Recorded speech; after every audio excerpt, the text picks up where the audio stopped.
Perkenalkan, nama saya Uray Ferry. Saya mengajar mata pelajaran seni musik di SMA Negeri 3 Pontianak.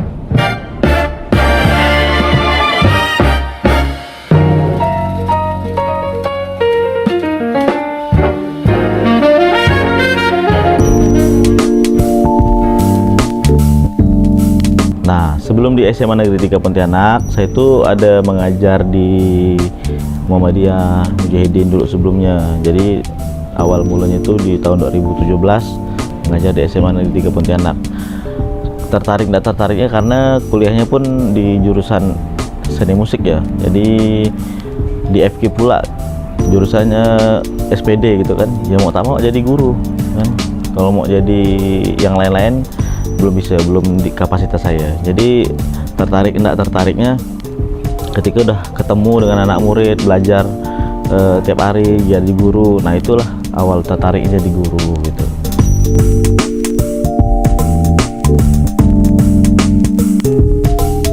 Kalau untuk seni musik sendiri, saya suka musik memang dari SMP itu suka main gitar. Terus di SMA juga ada buat band gitu kan. Jadi beberapa kali ikut lomba juga. Terus sering ikut ekstrakurikuler di seni tari, seni musik ya. Dan kuliahnya pun jurusan konsentrasi seni musik. Ya, akhirnya fokusnya di seni musik gitu.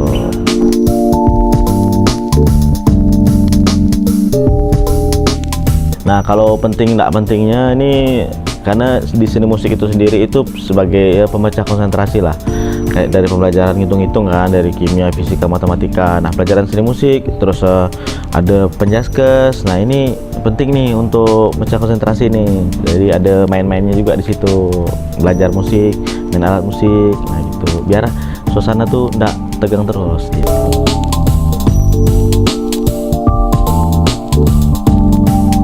Nah, kalau materi sih ada dua kan, di semester 1, semester 2. Untuk semester 1 ini fokusnya ke musik Nusantara. Itu kayak ensemble musik, main pianika, lagu tanah air. Terus yang di semester 2 itu ada dua materi, ada musik tradisi sama drama musikal. Nah, itu dia.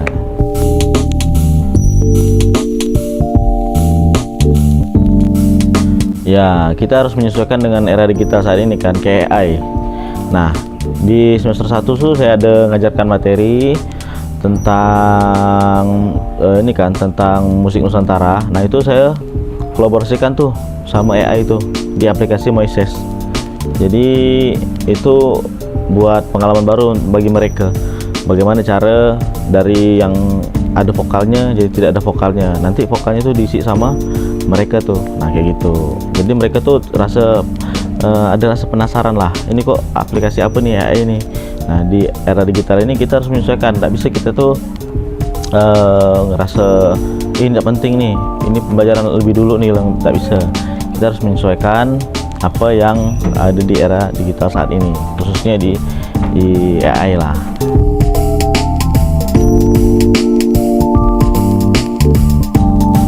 Nah, kalau lebih tertariknya lebih ke musik tradisional ya menurut saya. Karena kita kan punya alat musik tradisi nih ya, nanti mungkin ditampilkan di video untuk memainkan alat musik tradisional. Nah, itu kan suatu hal yang baru bagi mereka.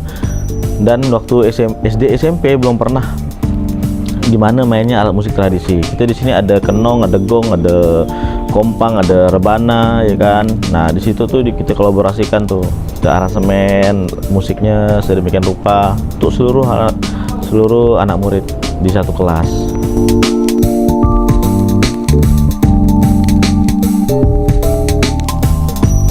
Ada. Jadi untuk ekstrakurikulernya dari awal saya masuk 2017 itu sudah ada. Nah, namanya itu seni musik Semanta. Di situ ada beberapa divisi yang kayak band, ada etnik, ada paduan suara. Nah, itu dia.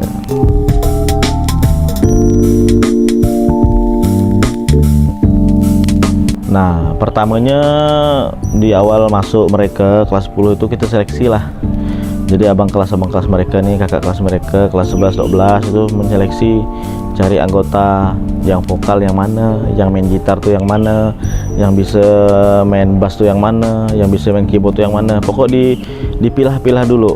Nah setelah itu baru kita gabungkan nih, oh ini tim ini untuk band, tim ini untuk musik etnik. Nah seperti itu, tim ini yang vokal banyak-banyak ini kita buatkan untuk paduan suara. Nah gitu. Tapi kebanyakan sekarang itu lebih ke band, yang minatnya tuh ya lebih ke band, terus etnik juga.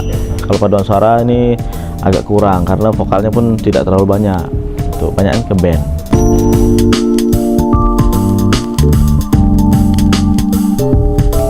Nah kalau untuk tingkat nasionalnya kita pernah meraih juara 1 di lomba musikalisasi puisi dari Balai Bahasa. Itu kita buat musik dari puisi yang udah ditentukan oleh juri sama panitia sama pihak acara.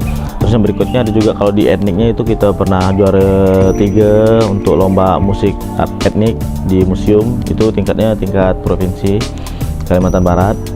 Dan beberapa lomba-lomba yang kayak akustik, band, ya solo vokal, nah, ya kita pernah dapat juara itu, juara 1, 2, 3 itu kita pernah dapat.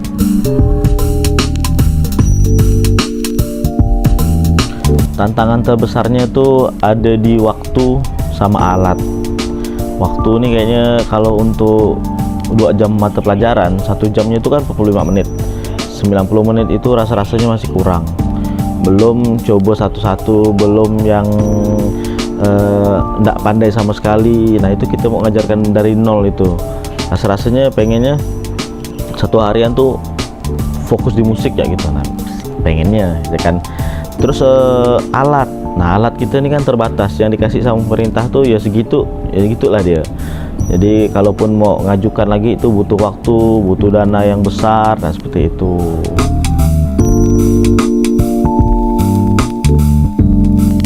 Nah kalau untuk kurang percaya diri, kita kumpulkan tuh anak-anak tuh, kasih alat musik yang tidak terlalu susah. Misalnya kayak marakas tuh kan tidak terlalu susah, terus ada gendang-gendang itu kan tidak terlalu susah juga. Itu kita kasih porsinya sesuai dengan kemampuan dia. Itu kita yakinkan bahwa semua satu kelas nih bisa main alat musik semuanya sesuai porsinya masing-masing. Di band tuh kan tidak semuanya melodi, ada gak yang rhythm, yang main drum pun tidak mesti harus unjuk skill show off gitulah, mesti jaga ketukan. Nah kayak gitu-gitu. Jadi semua di ensemble musik kayak musik tradisi itu satu kelas itu porsinya ada masing-masing. Ada yang main kenong untuk melodi, yang main saron, main tengga, ada yang bisa sape, main sape, yang tak bisa apa-apa nanti ini main marakas ke, main tamborin ke kalau ada, seperti itu. Jadi untuk tingkat tidak percaya dirinya itu kurang karena semuanya itu megang alat dan semuanya kita yakinkan bahwa ini bisa. Gitu. Kalau pengalaman berkesannya setiap tahunnya itu pasti ada. Kita semesternya kan ada 2 nih. Satu semesternya itu dan semester berikutnya itu selalu kita adakan yang namanya pesta. Pesta itu yang saya buat dari tahun 2017 di sini. Itu kan singkatan dari Pekan Seni Semanta. Nah setelah mereka belajar dari semester 1 itu diadakanlah yang namanya pesta Pekan Seni Semanta tadi. Nah itu mereka di luar ekspektasi saya kan. Mereka pakai bahkan nyewa kostum, make up, ya kan, totalitas lah buat properti, dekor sedemikian rupa yang di luar bimbingan saya gitu. Saya hanya bimbing musik gitu kan. Nah, mereka membuat suatu sajian tuh yang luar biasa. Jadi sehingga penonton itu tertarik untuk nonton. Nah, itu berkesan itu seperti itu. Mereka tuh bisa membuat kita tuh berkesan karena penampilan mereka tuh enggak gitu-gitu aja. Ternyata mereka olah dengan baik gitu. Nah itu setiap tahunnya itu ada 2 kali.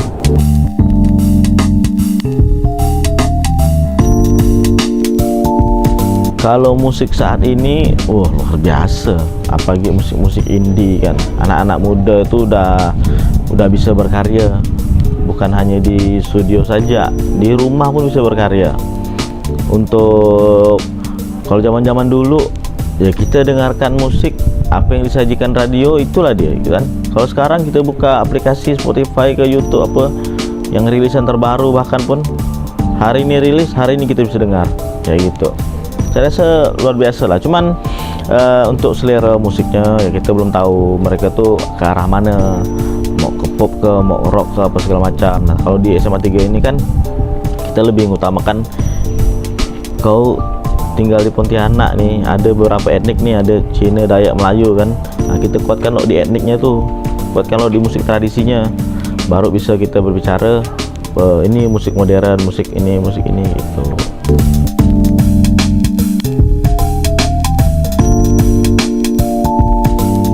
Sangat membantu ya, sangat bisa digunakan. Contoh yang tadi saya sebutkan itu ada kayak Moises, Spotify, YouTube ya. Kalau aplikasi ya Moises lah paling dekatnya, karena itu aplikasi yang bisa mecah instrumen kan. Dari lagu yang kita download itu kita pecah instrumennya, bisa kita hilangkan vokalnya, bisa kita hilangkan gitarnya dan instrumen-instrumen yang lainnya. Nanti diisi tuh yang anak-anak yang cuman mau isi vokal, nah vokalnya dihilangkan, dia isi vokalnya.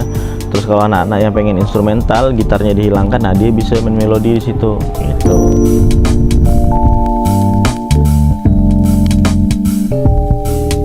Untuk pesan saya, kalau pengen melanjutkan dan serius main alat musik, ya les privat di tempat-tempat privat yang lain-lainnya yang berkompeten lah, ya mahal ke kayak Pewacaraka, ke Kantata, ke dimanapun lah.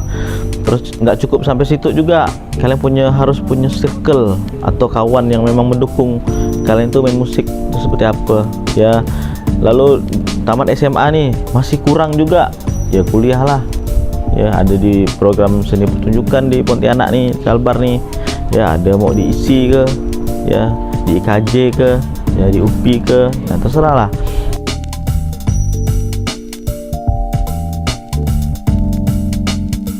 Kalau untuk karir di kalangan siswa bisa sih. Contohnya kayak Lancar Sumber Rezeki itu, masih SMA, yang lagunya maling gitu kan, bisa gak sukses dia? Tergantung lagi berkarya, terus ada kawannya, terus ada support lagi dari luar. Nah itu bisa jadi. Kalau nggak bisa satu band ya buatkan banyak cara lah kalau untuk sukses di bidang musik tuh. Entah itu membuat musiknya sendiri, atau ngeditkan lagu orang ke, atau produksikan lagu orang, ngeditkan lagu sendiri, buat lagu sendiri, banyak cara gitu.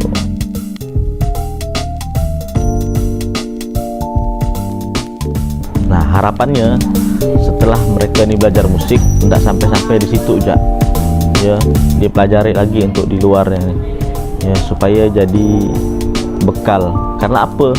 Karena kalau untuk mengandalkan akademik kayaknya kurang gitu. Kita harus mengandalkan yang non akademiknya nih, kemampuan eksternalnya gitu.